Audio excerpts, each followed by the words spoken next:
Assalamualaikum warahmatullahi wabarakatuh. Perkenalkan, kami dari kelompok 5 akan mempresentasikan hasil diskusi kami tentang pemikiran filsafat Yunani kuno terhadap pendidikan. Kelompok kami beranggotakan 3 orang, yaitu Troy Ahmad Reihan, lalu ada saya, Aisyah Hanum Latifah, lalu ada Elsa Nur Safitri. Selanjutnya, perkembangan filsafat. Sejarah menunjukkan kini filsafat tidak lagi membawa pemikiran pada subjek besar sebagaimana masa lalu. Kemajuan ilmu pengetahuan dan terutama ilmu pengetahuan yang menggoyahkan dasar-dasar pemikiran filsafat. Banyak hal yang semula merupakan salah satu bagian dari ilmu filsafat yang membahas tentang ilmu ilmu asal. Kini telah menjadi topik pokok perhatian daripada ilmu-ilmu filosofis dan psikologis.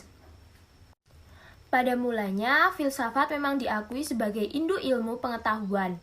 Mulanya, filsafat harus mampu menjawab pertanyaan tentang segala sesuatu dan segala macam hal, soal-soal yang berhubungan dengan alam semesta.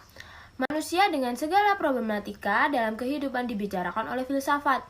Filsafat dengan cara kerjanya yang bersifat sistematis, universal, dan radikal, yang mengupas, menganalisis sesuatu secara mendalam, ternyata sangat relevan dengan problematika hidup dan kehidupan manusia, serta mampu menjadi perekat kembali antara berbagai macam disiplin ilmu yang terpisah kaitannya satu sama lain. Faktor-faktor lahirnya filsafat Yunani ada 3. Yang pertama yaitu kaya akan mitos, seperti syair, Homerus, Orpheus, dan lain-lainnya. Yang kedua, karya Homerus mempunyai kedudukan yang sangat penting untuk pedoman hidup orang-orang Yunani. Yang ketiga, pengaruh ilmu pengetahuan yang berasal dari Babilonia di lembah Sungai Nil. Konsep teori filsafat dan pendidikan Islam pada masa klasik. Filsafat dalam dunia pendidikan adalah filsafat yang memikirkan tentang masalah kependidikan untuk menyelesaikan permasalahan kependidikan. Ada 3 disiplin ilmu yang membantu filsafat dalam pendidikan, yaitu etika atau teori tentang nilai. Kedua, ada teori ilmu pengetahuan atau epistemologi. Dan yang terakhir adalah teori tentang realitas atau kenyataan dan yang ada di balik kenyataan yang disebut metafisika. Adapun pola dan sistem pemikiran filosofis kependidikan yang berdimensi mikro adalah yang menyangkut proses pendidikan yang meliputi 3 faktor, yaitu pendidik, anak didik, dan alat-alat pendidikan yang bersifat material maupun non-material. Dengan demikian, akan tampak jelas bahwa hasil pemikiran filsafat tentang pendidikan Islam itu merupakan pattern of mind atau pola pikir dari pemikir-pemikir yang bernafaskan Islam atau berkepribadian Muslim. Menurut Arifin 2003 halaman 9 hingga 10. Perkembangan peradaban filsafat Yunani ke dunia timur. Filsafat Yunani mulai merambah dunia timur sejak didirikannya Iskandaria di Mesir oleh Iskandar Agung pada tahun 332 sebelum Masehi. Meski perkembangan filsafat meraih puncaknya pada tahun 529 Masehi, Iskandar Agung datang dengan tidak menghancurkan peradaban dan kebudayaan Persia, tetapi sebaliknya, ia berusaha untuk menyatukan kebudayaan Yunani dan Persia. Nasution 2003 halaman 3.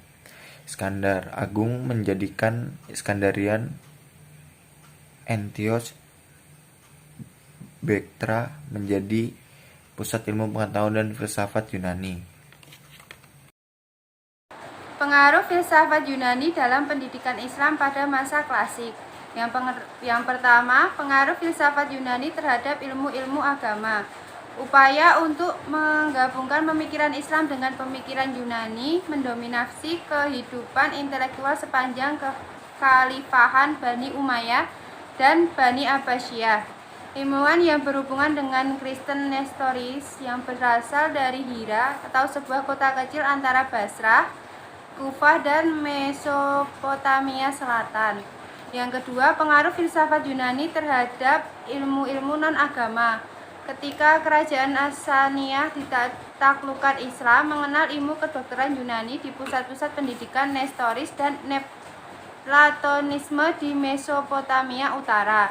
Kota Jundespur sangat berperan dalam kajian ilmu dan praktik kedokteran ini, sehingga dasar-dasar pengobatan Timur dan Mesir, terutama sihir, pengobatan rakyat lainnya berangsur hilang dengan kehadiran keterampilan pengobatan yang dimiliki ilmuwan Alexandria, Artemia, dan Persia selama abad ke-5 dan ke-6. Kedokteran Yunani sebagai satu sistem teori dan praktek berasal dari Hippocrates 460-377 SM.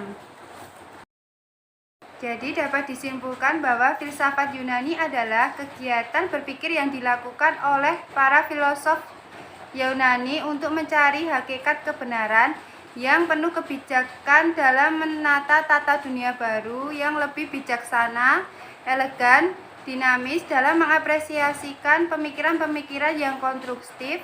Dalam adanya pendidikan, manusia semakin berbudaya dan berperan dalam mengembangkan kepribadiannya yang lebih kreatif, inovatif, dan produktif. Sekian presentasi dari kelompok kami, tentu banyak kekurangan dan juga kesalahannya, kami mohon maaf. Wassalamualaikum warahmatullahi wabarakatuh.